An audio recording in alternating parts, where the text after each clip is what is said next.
Moi, je les définirais comme une réfugiée parce que quand je suis sortie de la série, c'était pas un choix.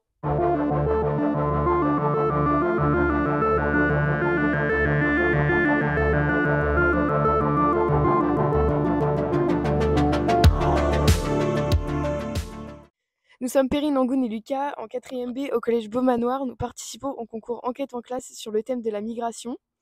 Au début du projet, on a lu une BD de Fabien Toulmé qui raconte le parcours d'un migrant. Elle s'appelle L'Odyssée d'Hakim. Hakim a dû quitter la Syrie à cause de la guerre et de la répression du régime de Bachar el-Assad. On a vu qu'il était parti d'abord au Liban, puis en Jordanie, puis en Turquie. Notre professeur nous a parlé d'une élève qu'il avait eue en classe au collège Beaumanoir et qui vient aussi de la Syrie. Elle s'appelle Jana et est élève au lycée Chateaubriand à Rennes. D'abord, on a interrogé des professeurs à Beaumanoir qui ont eu Jana comme élève pour voir quels souvenirs elle leur a laissés. Je dirais le fait qu'elle soit arrivée en troisième, qu'elle ne parlait pas français et qu'au premier DNB blanc, elle a fini avec la meilleure note à l'épreuve de français. Alors, Jana, c'était une élève exceptionnelle, comme j'en ai jamais vu, avec une réelle envie de réussir. Voilà, elle était vraiment très persévérante dans tout ce qu'elle faisait et avec un excellent niveau en maths. Donc oui, exceptionnel. Je lui souhaite de réussir, évidemment, mais j'ai aucun doute sur sa future réussite. Aujourd'hui, on est ici au lycée Chateaubriand avec nos professeurs pour aller rencontrer Jana et lui poser quelques questions sur son parcours. Pour commencer, Jana, merci beaucoup de nous recevoir dans ton lycée à Chateaubriand. Bah, de rien, et elle m'a fait plaisir de participer par cette activité. Quand es-tu partie de ton pays? Je suis partie en Syrie en 2013. J'avais 9 ans à cette époque. Je suis partie pour vivre au Liban, voyant la guerre. J'ai vécu au Liban presque 5 ans et demi. Après, on a déménagé pour vivre en Roumanie presque 1 an et 7 mois. Et après cela, on a décidé de venir ici en France. Quand on a parti en Syrie, on n'a pas parti tous en même temps parce que mes parents, ils ont été demandés par le régime, recherchés par le régime. Et donc, il fallait trouver quelqu'un qui est fiable de côté de le régime, qui nous aidait pour sortir de la Syrie. Donc, mon père, il a cherché en personne, il a trouvé. Après, moi, je suis sortie avec ma mère, mon frère et ma grande sœur. Et après, mon père, il a dû rester en Syrie avec ma sœur, deuxième sœur, parce qu'il a eu le bac. Donc, après, un mois plus tard, ils ont nous rejoindre au Liban. On a beaucoup entendu le mot migrant dans les médias. Est-ce que tu te dis que tu es une migrante, une réfugiée? Comment tu te définirais? Moi, je les définirais comme une réfugiée parce que quand je suis sortie de la série, c'était pas un choix. On a certif voyant la guerre et on a choisi Liban parce que c'était la plus proche pays de Syrie. Avais-tu un espoir en arrivant en France et lequel? Oui, oui, bien sûr que j'avais un espoir de vie en vie meilleure, vie sans peur, sans guerre, que ce pays m'offrait une vie décente. Oui.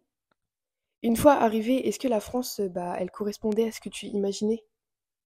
Oui et non, en fait, la nature, elle est merveilleuse ici en France.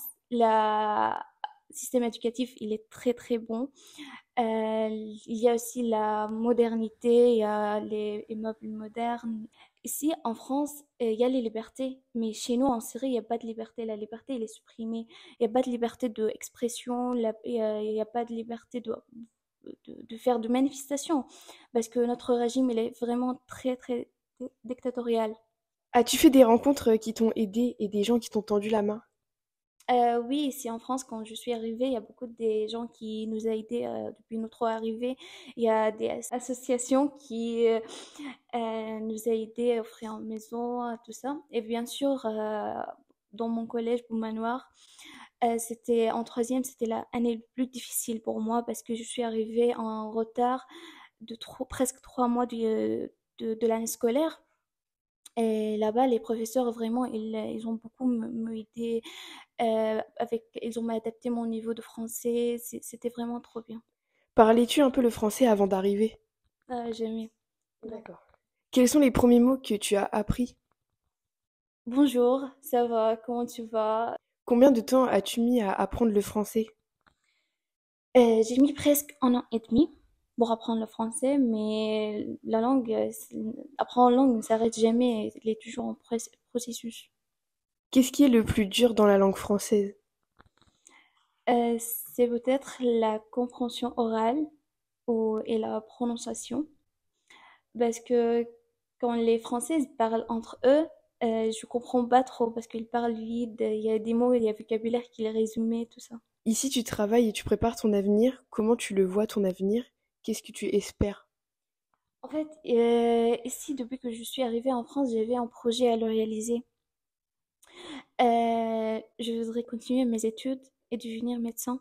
Et je mets toutes mes forces pour y arriver. Bah, merci beaucoup d'avoir répondu à nos questions. Ça nous a fait très plaisir.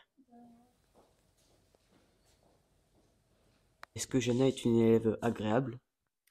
Alors, Jana est une élève très agréable, notamment parce que c'est une élève qui est extrêmement sérieuse, soucieuse de progresser, à l'écoute. Je la guide un petit peu plus dans l'étude des textes. Les évaluations sont un peu aménagées pour Jana. Je lui donne aussi quelques heures de cours en plus pour, pour qu'on revienne en fait sur ce qui a été fait en classe et qu'elle n'a pas compris. Votre visite et votre venue, l'intérêt que vous portez à elle, nous amène, nous, à raviver encore l'intérêt qu'on a pour elle depuis la rentrée et de faire en sorte qu'on soit encore plus vigilant pour elle et qu'elle réussisse dans les meilleures conditions possibles. Ces élèves sont des exemples pour nous tous. Et ce sont des exemples pour nous tous. Ce sont des exemples de vie. De vie, et ce sont des modèles de vie. Et il faut que les uns et les autres, on soit bien conscients que dans cette différence, il y a une énorme richesse. Nous sommes capables, tous, individuellement, de réaliser des choses d'exception. Et cette jeune fille-là, elle nous le renvoie. Voilà. Et donc, il faut que pour cette jeune fille-là, on soit tous à la hauteur. Vous avez été à la hauteur en tant qu'élève, camarade de cette jeune fille-là. Les équipes du Collège Beaumanoir ont été à la hauteur au regard de leur engagement par rapport à cette jeune fille qui est arrivée, qu'il a fallu accompagner. Et sincèrement, nous espérons, nous ici, que nous serons à la hauteur pour pouvoir continuer à l'aider. Et on fera tout ce qu'il faut en pensant à vous, en pensant au Collège Beaumanoir et en pensant beaucoup à elle, en se disant, voilà, vous avez commencé à tisser le fil, et bien on va essayer de faire en sorte que ce fil d'Ariane continue et qu'on puisse l'accompagner pour qu'elle soit fière de ce qu'elle est et aussi elle se sente inscrite dans une démarche où elle soit heureuse d'avoir profité de ce que notre République pouvait lui proposer. Et en tant que proviseur, quel regard portez-vous sur le parcours de Jana? On a dans nos histoires professionnelles les uns et les autres, quand on est enseignant, quand on est personnel de direction, on a des moments où on rencontre un petit peu comme ça des élèves alors, qui marquent nos histoires et qui marquent nos carrières. Et ce qu'il y a d'extraordinaire, c'est de faire en sorte que de cette rencontre, on puisse avec eux et avec cette jeune fille construire quelque chose qui va lui permettre d'être non pas dans une logique d'intégration, mais qui va lui permettre d'être libre comme vous et de pouvoir se construire une histoire et une vie faite de liberté, où la représentation de l'égalité va prendre sens pour elle, prendre du sens pour elle, et où elle va se rendre compte qu'on peut être de l'extérieur, mais aussi être accueilli et avoir de l'ambition pour soi et trouver des acteurs qui vont l'aider à réaliser cette ambition. Je crois que c'est ça qui est intéressant. Et de jouer sur cette diversité pour faire qu'on ait une nation qui soit la plus belle possible. Voilà. Et cet exemple-là, de cette jeune fille-là, c'est ça. On touche le vrai là.